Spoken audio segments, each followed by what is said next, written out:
Hello, bonjour. Allez, on va changer un peu. Comment tu vas? Ici, on parle de Jésus, le chemin, la vérité et la vie. J'ai deux sujets qui bouillonnent un peu dans mon esprit sur les choses que on est appelé à faire discrètement, en secret, et que l'Église nous incite à faire en public, constamment. Ce qui est devenu très très dangereux.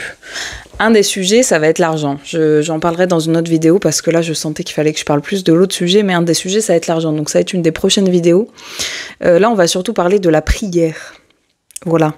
Il est écrit dans Matthieu 6. Vous voyez, Matthieu 6, c'est tout le passage sur les enseignements de Jésus à la montagne, sur le sermon de la montagne. Et en fait, il est écrit dans Matthieu 6, Jésus nous parle de la prière.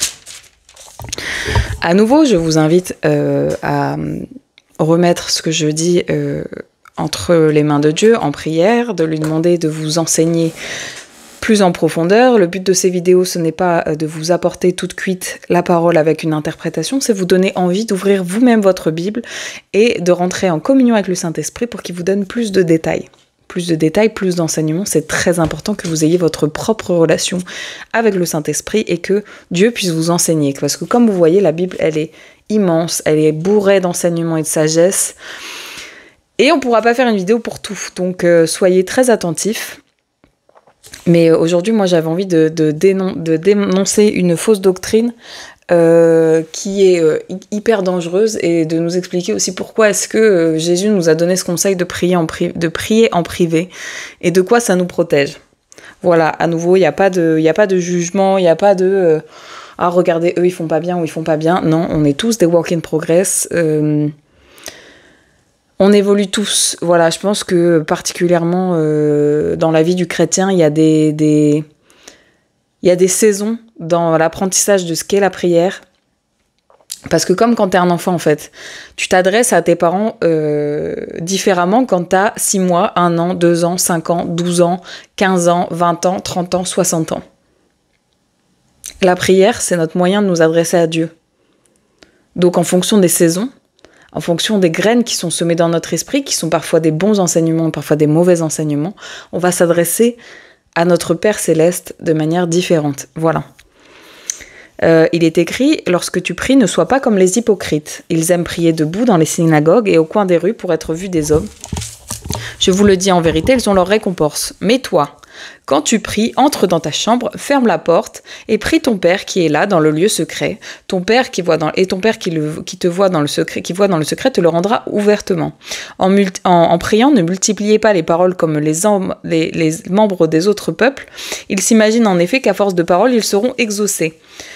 Ne les imitez pas, car votre Père sait de quoi vous avez besoin avant que vous lui demandiez. » Ce texte, il est hyper riche sur plein de choses. Déjà, il y a une comparaison entre les religieux et ce que Jésus nous appelle à faire en tant que disciples de Christ, membres, citoyens du royaume des cieux.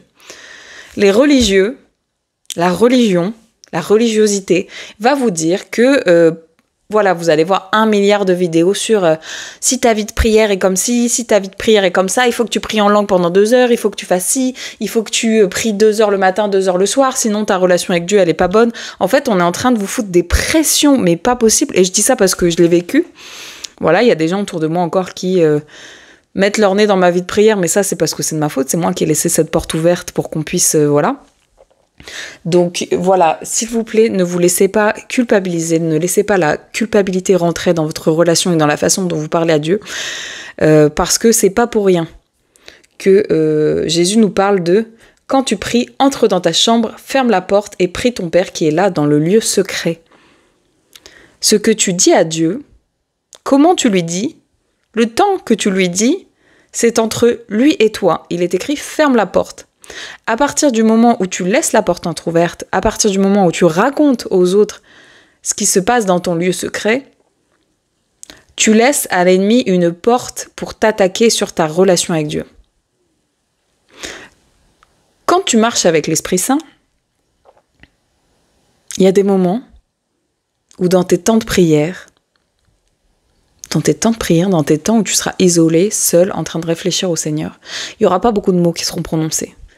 Parce que Dieu aussi dans le silence. Sauf qu'aujourd'hui, on est dans une société où on a l'impression, on va te mettre sur le dos que si les choses dans ta vie se passent pas, c'est parce que tu pries pas assez.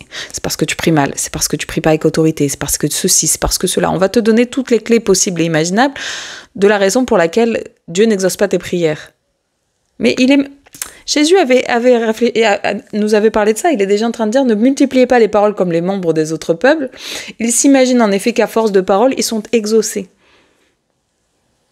En fait, quand tu pries,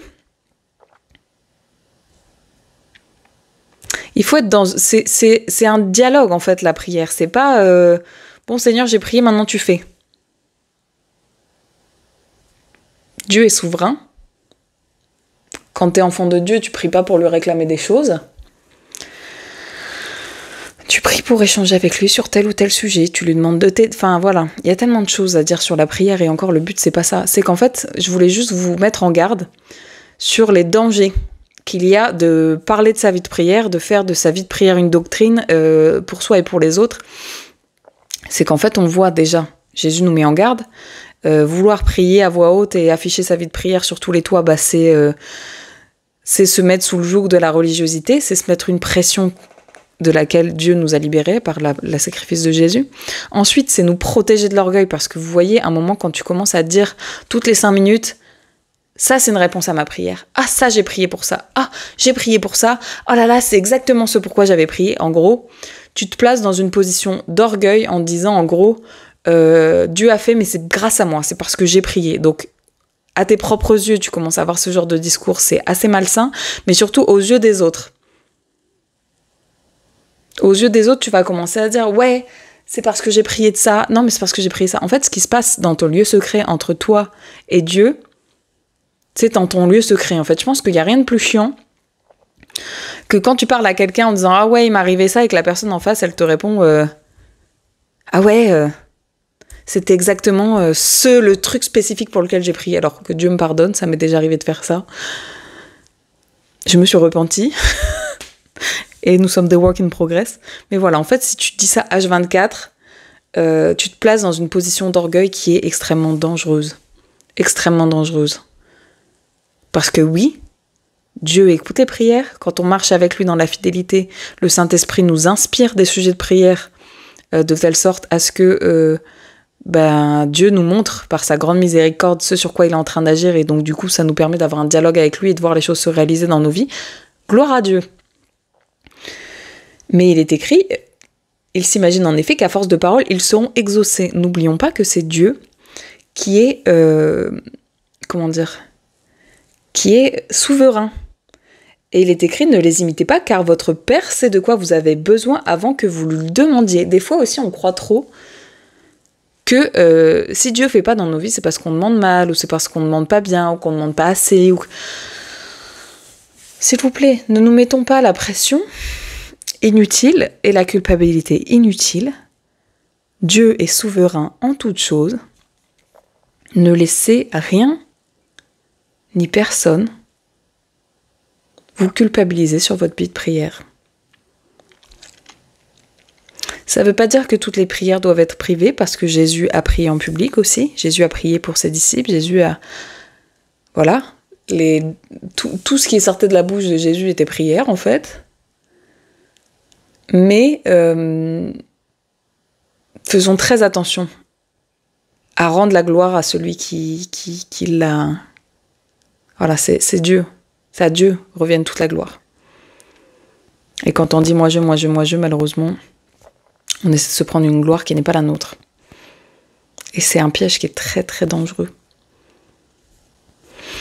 Voilà, je regarde si j'avais un autre truc à dire par rapport à ça. Voilà, ça nous protège de la distraction extérieure aussi, effectivement, parce que ferme la porte et ton Père qui est là dans le secret, voilà, la prière c'est un tête-à-tête, c'est un cœur à cœur. C'est compliqué vraiment. Moi j'ai de plus en plus de mal à prier en public et à prier en groupe. Je dis pas qu'il faut pas le faire. Je dis pas que c'est interdit. Je dis que pour moi c'est pas toujours nécessaire. Mais bon, en tout cas, le Seigneur sait. Merci de remettre ça en prière. S'il y a des choses qui vous parlent, tant mieux. S'il y a des choses qui vous parlent pas, tant mieux. Je n'arrive pas avec ma Bible pour vous imposer des choses. Voilà, méditez ce texte, réfléchissez, demandez à Dieu qui vous montre les dispositions de votre cœur. Et s'il y a des choses que vous faites pas correctement et qu'il a besoin de travailler avec vous, gloire à Dieu. En tout cas, soyez bénis, passez une bonne journée.